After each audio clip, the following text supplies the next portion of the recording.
तो ये आ गया हमारा अध्याय नंबर 4 और उसका ये श्लोक नंबर 34।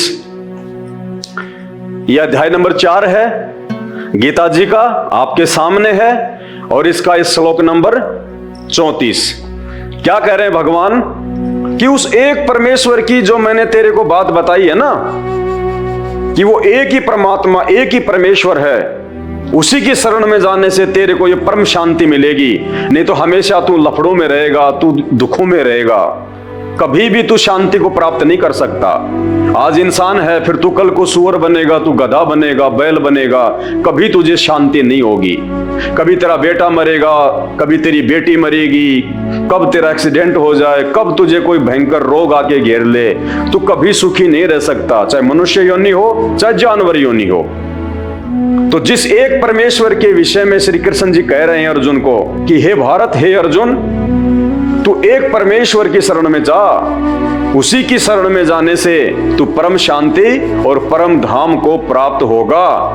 अब वो कौन है परमात्मा, कौन है वो भगवान जिसके बारे में श्री कृष्ण जी भी कह रहे हैं कि मेरे बस की बात भी नहीं है भाई। I am not complete God, I am dummy God. तो कंप्लीट गॉड कौन है, उसकी जानकारी कौन देगा? तो अध्याय नंबर 4 के श्लोक नंबर 34 में भगवान हमें बता रहे हैं कि कौन जानता है उसके बारे में, उसकी सही जानकारी कौन देगा, उस एक परमेश्वर की। यह अध्याय नंबर 4 और श्लोक नंबर 34 क्या कह रहे हैं भगवान? उस ज्ञान को, कौन से ज्ञान को? उस भगवान के विषय में, उस ज्ञान को कि वो एक परमात्मा कौन है, उस ज्ञान को तू तत्वदर्शी ज्ञानियों के पास जाकर समझ। क्या कह रहे हैं भगवान कि हे अर्जुन, उस ज्ञान को जो एक परमात्मा की जानकारी बताएगा, वास्तव में कौन से भगवान की भक्ति करनी चाहिए, सबसे बड़ा देव कौन है जिसकी पूजा 33 करोड़ देवी देवता भी करते हैं, वो एक परमात्मा, एक परमेश्वर कौन है, उसकी जानकारी तुझे कौन देगा? उस ज्ञान को तू तत्वदर्शी ज्ञानियों के पास जाकर समझ। हे अर्जुन, वो ज्ञान मुझे नहीं है। भगवान कह रहे हैं गीता का ज्ञान देते समय कि अर्जुन, वो ज्ञान मुझे भी नहीं है। अगर श्री कृष्ण जी के पास में वो ज्ञान होता तो श्री कृष्ण जी अर्जुन को ये बात कभी नहीं कहते कि उस ज्ञान को समझने के लिए तू तत्वदर्शी ज्ञानियों के पास जाकर समझ। यानी श्री कृष्ण जी को भी उस एक परमात्मा की जानकारी नहीं है। श्री कृष्ण जी ने ऑप्शन दे दिया अर्जुन को कि अगर तुझे उस एक परमात्मा के बारे में जानना है, जिसकी पूजा, जिसकी भक्ति करने से हमारा जन्म मरण का रोग समाप्त होगा और हम सदा सदा के लिए उस परम धाम को प्राप्त हो जाएंगे, उसकी जानकारी कौन देगा? तत्वदर्शी संत। उस ज्ञान को तू तत्वदर्शी ज्ञानियों के पास जाकर समझ। अगर श्री कृष्ण जी के पास में वो ज्ञान होता तो वही बोल देता अर्जुन को तुरंत, लेकिन श्री कृष्ण जी को भी उस एक परमेश्वर की जानकारी नहीं थी। इसलिए श्री कृष्ण ने ऑप्शन दे दिया कि उस एक परमेश्वर की जानकारी के लिए तू उस ज्ञान को तत्वदर्शी ज्ञानियों के पास जाकर समझ। उनको भली भांति दंडवत प्रणाम करने से, उनकी सेवा करने से और कपट छोड़कर सरलता पूर्वक प्रश्न करने से वे परमात्म तत्व को भली भांति जानने वाले ज्ञानी महात्मा तुझे उस तत्व ज्ञान का उपदेश करेंगे। यानी हे अर्जुन, यदि तुझे उस एक परमात्मा की जानकारी प्राप्त करनी है कि सबसे बड़ा भगवान कौन है, वो एक अल्लाह कौन है, जिसने ये पूरी दुनिया बनाई है, सृष्टि बनाई है, हमको भी बनाया है, आपको भी बनाया है, ब्रह्मा विष्णु महेश को भी बनाया है, दुर्गा को भी उसी ने पैदा किया है, ये चांद तारे सूरज धरती आकाश पाताल जीव जंतु सब उसी ने बनाए हैं। अगर तुझे उस एक परमेश्वर की जानकारी चाहिए तो तू उस ज्ञान को तू तत्वदर्शी ज्ञानियों के पास जाकर समझ।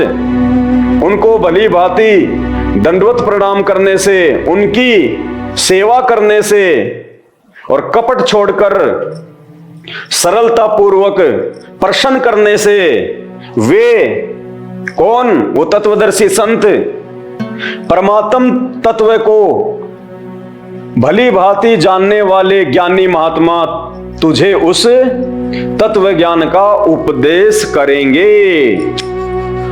और भाइयों और बहनों, वो तत्वदर्शी संत जिसके विषय में गीता जी में श्री कृष्ण जी कह रहे हैं, वो तत्वदर्शी संत आज इस धरती पे प्रकट है। ये आप और हमारा सौभाग्य है, ये गोल्डन चांस है यहां से निकलने का, 84 लाख योनियों से बाहर निकलने का, सदा सदा के लिए उस परम शांति और उस परम धाम को प्राप्त करने का।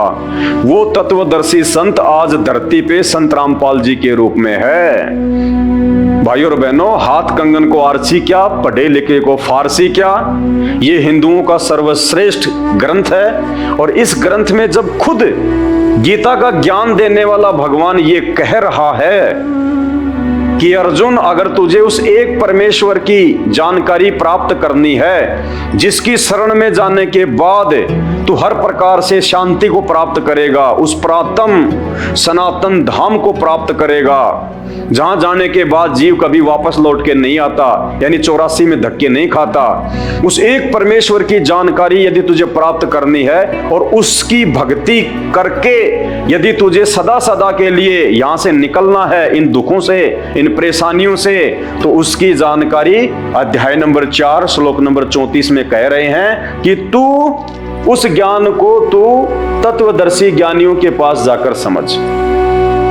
और वो तत्वदर्शी संत, वो तत्वदर्शी ज्ञानी जो आज उस एक परमेश्वर की जानकारी बता रहा है सन 1994 से, इस धरती पर एकमात्र वो तत्वदर्शी संत, वो ज्ञानी महात्मा संत रामपाल जी हैं। ये स्वयं ही वो परमेश्वर है और स्वयं ही ये तत्वदर्शी संत की भूमिका निभा रहे हैं। अब इससे ज्यादा खुल्लम खुल्ला और भगवान क्या बताएंगे? ये बात आज 5000 साल से ऊपर हो गया गीता जी को लिखे हुए, हमारे इन नकली और पाखंडी धर्म गुरुओं ने आज तक नहीं बताई। ये बात भी उस तत्वदर्शी संत ने ही आके बताई। ये संत रामपाल जी ने ही ये गीता जी खोल के दिखाया और बताया कि भाई तुम्हारे भगवान क्या कह रहे हैं, श्री कृष्ण जी क्या कह रहे हैं और तुम क्या कर रहे हो। श्री कृष्ण जी तो कह रहे हैं कि मेरे पास में वो ज्ञान नहीं है, अगर होता तो वो दे देते उसी समय। तत्वदर्शी संत के बारे में क्यों बोलते? और खुद ही यदि वो भगवान होते, जो भगवान जन्म और मरण को समाप्त कर दे, जो 84 लाख योनियों के दुख से आत्मा को बाहर निकाल दे, तो अध्याय 18 के श्लोक नंबर 62 में श्री कृष्ण जी ये कभी नहीं कहते कि अर्जुन उस एक परमेश्वर की तू शरण में जा। अगर वो ही भगवान होते, वो ही परमेश्वर होते, तो कह देते मैं खड़ा तेरे सामने वो एक परमेश्वर। लेकिन नहीं, उन्होंने क्या कहा कि मैं नहीं हूं, उस एक परमेश्वर की शरण में जा और वो परमेश्वर की जानकारी वो तत्वदर्शी संत बताएगा और कोई नहीं बता सकता। यदि आपने इस हिसाब से अपनी भक्ति शुरू नहीं की, यदि आपने सबसे पहले उस तत्वदर्शी संत के सत्संग सुन के निर्णय करके फिर उनसे नाम उपदेश लेके और उनके द्वारा बताई गई वो भक्ति यदि आपने नहीं की, तो आप जिंदगी में 84 लाख योनियों के दुख से बाहर नहीं निकल सकते। क्योंकि श्री कृष्ण जी ने सबसे उत्तम ज्ञान दे दिया और श्री कृष्ण जी के बताए अनुसार यदि हम नहीं करेंगे तो हम तो भगवान की उल्लंघना कर रहे हैं। हमें तो श्री कृष्ण जी वाला लाभ भी नहीं मिलेगा, क्योंकि हम तो श्री कृष्ण जी की बात को भी काट रहे हैं और हम तो मनमुखी होके श्री कृष्ण जी को ही पूजने लग गए, ब्रह्मा विष्णु महेश को ही पूजने लग गए, 33 करोड़ देवी देवताओं को पूजने लग गए, भैरव भूतों की पूजा करने लग गए, माई मसाणी की पूजा करने लग गए। फिर तो गीता जी क्या करें? फिर हम इसका गीता जी के अनुसार तो हम चल ही नहीं रहे। श्री कृष्ण जी हमें क्या कह रहे हैं और हम क्या कर रहे हैं? राधे राधे श्याम मिला दे, राधे राधे श्याम मिला दे, हरे रामा हरे कृष्णा, हरे रामा हरे कृष्णा। अरे राधे कहां से श्याम मिला देगी? वो श्याम, वो श्री कृष्ण जी तो खुद कह रहा है कि मेरे पास में कुछ नहीं है, तू उस एक परमात्मा की शरण में जा और उस परमात्मा की जानकारी तुझे वो तत्वदर्शी संत देगा, मेरे पास भी नहीं है। तो भाइयों, कैसे ये हिंदू धर्म दुनिया का नंबर 1 धर्म बन जाएगा? कैसे वो सनातनी संस्कृति वापस आ जाएगी? कैसे ये देश विश्व गुरु बन जाएगा? विचार करो इन बातों पे। तो YouTube पे जब तक आप उनके द्वारा बताई गई सृष्टि रचना को नहीं पढ़ेंगे, नहीं समझेंगे, तब तक आपको किसी भी धर्म का कोई भी धर्म ग्रंथ समझ में नहीं आएगा। भाई और बहनों, 2 घंटे से मुझे थूक बिलोने का कोई शौक नहीं है। आप भी अपने कीमती समय में से थोड़ा बहुत समय निकाल के ये वीडियो देख रहे हैं, तो ये वीडियो देखने का फायदा उसी समय है जब आप संत रामपाल जी के सत्संग सुनना शुरू करें। क्योंकि आज इस पूरी धरती पर केवल एक ही परम संत है, बाकी कोई संत इस धरती पे नहीं है। और जितने भी संत हैं ये धर्म गुरु हैं, इनको अपने स्वयं के धर्म के विषय में पूरी जानकारी नहीं है, इनको स्वयं के धर्म ग्रंथों के विषय में पूरी जानकारी नहीं है। हिंदू धर्म गुरुओं को गीता जी और वेदों के विषय में पूरी और सच्ची जानकारी नहीं है। मुल्ला और मौलवियों को मुसलमान धर्म के विषय में, कुरान शरीफ के विषय में, तौरेत जबूर और इंजिल के विषय में पूरी जानकारी नहीं है। जितने भी पादरी और पास्टर हैं, इनको बाइबल के विषय में पूरी जानकारी नहीं है। सिखों को गुरु ग्रंथ साहिब के विषय में जानकारी नहीं है। ना ही बौद्ध और जैन समाज को अपने अपने धर्म ग्रंथों की जानकारी है। ये सारी जानकारी संत रामपाल जी ने सभी धर्म के मानने वालों को दी है। आपने उनके सत्संग सुनने पड़ेंगे और सत्संग सुन के आप विचार कीजिए कि आपको मानव जन्म क्यों मिला है। परमेश्वर कहते हैं, मानव जन्म पाए के जो नहीं रटे हरि नाम, और जैसे कुआं जल बिना फिर बनवाया क्या काम। ये 84 लाख योनियों से भिन्न एक मानव शरीर हमारी को केवल और केवल भक्ति के लिए मिलता है।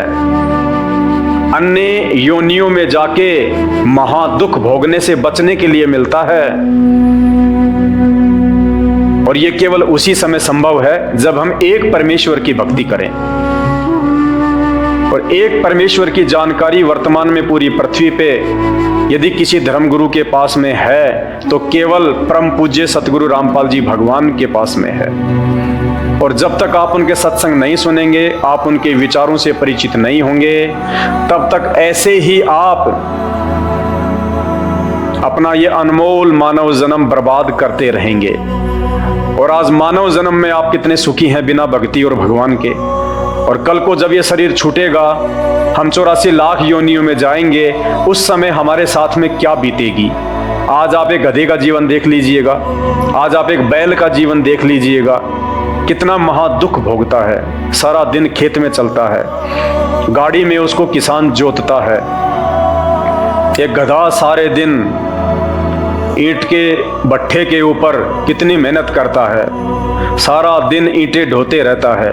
अन्य पक्षी देख लीजिए, पशु देख लीजिए, एक कुत्ता देख लीजिए, सर में कीड़े पड़ जाएं, पूरे शरीर पे उसके खुजली हो जाए, एक्सीडेंट में उसका पैर कट जाए, कितने दुख भोगते हैं। आप और हमारे ऊपर तो छोटी मोटी कोई भी आपत्ति आती है, हम तो तुरंत अपने किसी रिश्तेदार को बता दें, कहीं से सहायता प्राप्त कर लें, मेडिकल प्राप्त कर लें, हॉस्पिटल में चले जाएं। भूख लग रही है तो खाना खा लें, कहीं भी 56 प्रकार के भोजन बना के खा लें। और कल को जब भक्ति सही नहीं करेंगे, और ये तो विधान है परमात्मा का, ये मोटे मोटे ग्रंथ भगवान ने कोई ऐसे थोड़े ना लिखवाए, मजाक में थोड़े लिखवाए चारों वेद और ये गीता जी, ये पुराण, इनमें भक्ति और भगवान के विषय में जानकारी है। इस मानव शरीर से हमें क्या करना चाहिए उसकी जानकारी है। और यदि हमने वो कार्य नहीं किया, संत रामपाल जी की शरण में आके एकमात्र पूरे विश्व में उस तत्वदर्शी संत की शरण प्राप्त करके यदि हमने एक परमात्मा की भक्ति नहीं की, तो अगला जन्म 84 लाख योनियों का। फिर हमें ना कोई सत्संग के विषय में बताएगा, ना कोई समझाएगा, ना हम समझने के लायक रहेंगे। कहते माता पिता मिल जाएंगे लग 84 माही, सतगुरु की सेवा और भक्ति ये फेर मिलन की नाही। आज अनजाने में लोग कहते हैं माता पिता ही हमारे गुरु हैं, माता पिता ही हमारे गुरु हैं। बहुत अच्छी बात है, वो भी गुरु हैं, उन्होंने भी आपको जीवन जीना सिखाया है, बचपन में आपको शिक्षाएं दी हैं। लेकिन बिना आध्यात्मिक गुरु के वो माता पिता भी मरने के बाद 84 लाख योनियों में जाएंगे, और आप भी 84 लाख योनियों में जाएंगे। वहां पे ना आपको मां बचाएगी, ना आपको वो पिता बचाएगा। तो ये परमपिता परमात्मा इस धरती पे प्रकट है, सबका पिता है, सबकी मां है। ये हमें सत्य आध्यात्मिक ज्ञान देके 84 लाख योनियों से भी बचाएंगे। और इस शरीर में रहते सहते यदि हमारे ऊपर कोई संकट आना होगा, कोई परेशानी या कोई दुख आना होगा, हमारे कोई प्रारब्ध का, हमारे कोई पूर्व जन्मों के कुकर्मों का, उसको भी संत रामपाल जी अपनी भक्ति से काटने में समर्थ हैं। आपके ऊपर वो कष्ट नहीं आने देंगे यदि आप उनकी मर्यादा में रह के भक्ति करेंगे। तो मेरी केवल आपसे विनती है, आपसे प्रार्थना है, मैं आपको केवल समझा ही सकता हूं, बता ही सकता हूं, जानकारी ही दे सकता हूं। बाकी प्यास आपको होनी चाहिए, भूख आपको होनी चाहिए, तभी आप उस चीज को प्राप्त जो है वो कर पाएंगे। तो आज के वीडियो में केवल इतना ही। आगे फिर परमपिता परमेश्वर के आशीर्वाद से आप सभी भाई बहनों के मार्गदर्शन के लिए वीडियो आते रहेंगे। अभी तक यदि आपने हमारे Facebook page Pawan Das is live को फॉलो नहीं किया है तो आप जी फॉलो करें, वीडियो को शेयर करें, ताकि यह जानकारी अन्य भगत भाई बहनों तक भी पहुंचे जो अभी उन अज्ञानी और नकली धर्म गुरुओं के चक्कर में अपने मानव जीवन को बर्बाद कर रहे हैं। बंदी छोड़ सतगुरु रामपाल जी भगवान की जय हो।